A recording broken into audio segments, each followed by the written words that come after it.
Right, guys, we're going to do a B-1, B-2 tourist visa interview over here. You're going to see it face to face, and then we're going to give you some tips. Hi, pass your passport to me, please. Yes, officer. Here you go. Thank you so much. So what is your reason of visiting the US? Ma'am, I am a great enthusiast of the culture of your country. I've seen many Hollywood movies, and it's been my dream to visit the US. That's why I'm visiting the US. Okay, and when are you planning on visiting the US? As soon as possible, ma'am. Okay, so have you booked your tickets yet? Yes, they are booked already for next week. And when will you be returning to India in that case? I'm returning on the 28th of December, 2024. Okay. What is the reason for visiting the US in that particular time? I've always seen movies about Christmas and I wanted to experience the Christmas vibe in the US. Okay, makes sense. Do you have any specific states that you're planning to visit? Yeah, I've thought of New York, Boston, these two specifically, yeah. Do you have any relatives residing in the US? No, ma'am, it's just me. No one from my family is there. No.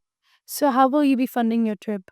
I have savings of 10 lakh rupees saved up in my account. I'll be using those savings, ma'am. Okay. And what's the guarantee that you will be returning to India? Uh, Everything's here, ma'am. I have my parents to take care of. I have my family. I have my, work also over here. All these things I have to come back for. So, do you have a job here in India? And in that case, what is the job that you have?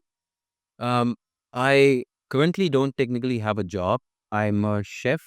So I do contractual jobs. I get catering contracts and I basically cater events. But yeah, I mean, all of my work, all of my business is here itself in India. Okay. My apologies. I can't approve your visa today. Okay, now let's review this scenario over here. What went wrong? Why did the candidate get a rejection essentially? I know we've done a couple of videos on approvals previously. We wanted to do specifically one on rejection on YouTube simply because you see that these kinds of responses, they're quite common, even though the candidate is trying to be truthful and the candidate has every right reason to go to the US. He has probably enough funding, marginally at least. But with that said, at the end of the day, it still seems like something's going wrong, right? And here's what we want to discuss about that. So I'll give it to Fem over here. She will tell you a little bit more about why the candidate was rejected. So, what I noticed in the interview is that he doesn't really have any job stability because he does essentially jobs on a contractual basis. And that does seem a little bit unstable to me. So, that would be one of the reasons of getting a rejection. Yeah, I mean, I could just go ahead and get a contractual job in the US, maybe start working illegally over there. There's no guarantee of me returning, essentially, which warrants for 214B rejection. That's, I think, the number one cause of rejection over here. Also, I think insufficient ties to the country in itself overall, not just the job. There's just no legitimate reason as to why this candidate would come back.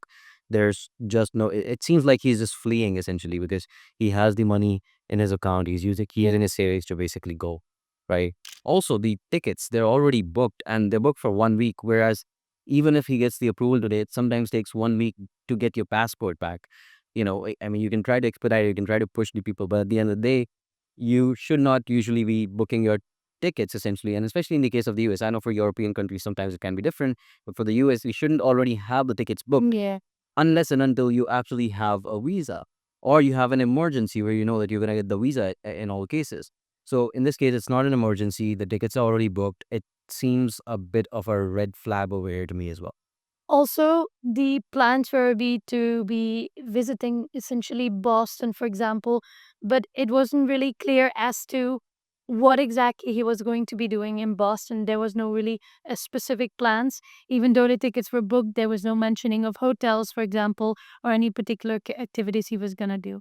That is a little bit of nitpicking, but it does weigh down in the overall result of the interview. Yeah, although overall they did not exactly ask for the hotel tickets, so he's not really required to present them. It's just that a bit of a concrete plan would have helped because he's going there for quite a long time.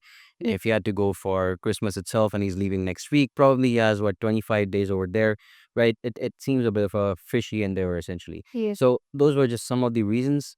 Now, see again, the liberty of the visa office over here is that they don't really have to give you any reason. If they find that it's fishy, they're just going to reject it. And that's why we built a mock interview tool for you guys so you can go ahead and practice mock interviews yourself for free as well. Make sure that you check it out. I'm going to leave the link in the description and you can have one-on-one interviews with real experts in our team who've been trained by XV's officers essentially who've already helped approve more than 15,000 plus cases till date. These people that are working with us, these experts, they interview on a daily basis 4, 5, 10 people. And this has been going on for years now, for 5, 6 years. Yeah. So you can actually work with them on your scenario. You can learn more about it. And again, make sure that you sign up on YMGrad.com. We'll keep you updated over there as to how you can get in touch with the experts. But I wish you all the best for interview. I think this more or less wraps it up. And we have other videos like this. You can take a look at other videos where we've done good interviews as well, where you actually seen the approvals come in as well. So maybe you can learn a little bit more. Then these were the mistakes to avoid mostly. All right. Thank you so much for watching. I'll see you in the next one. Goodbye and take care.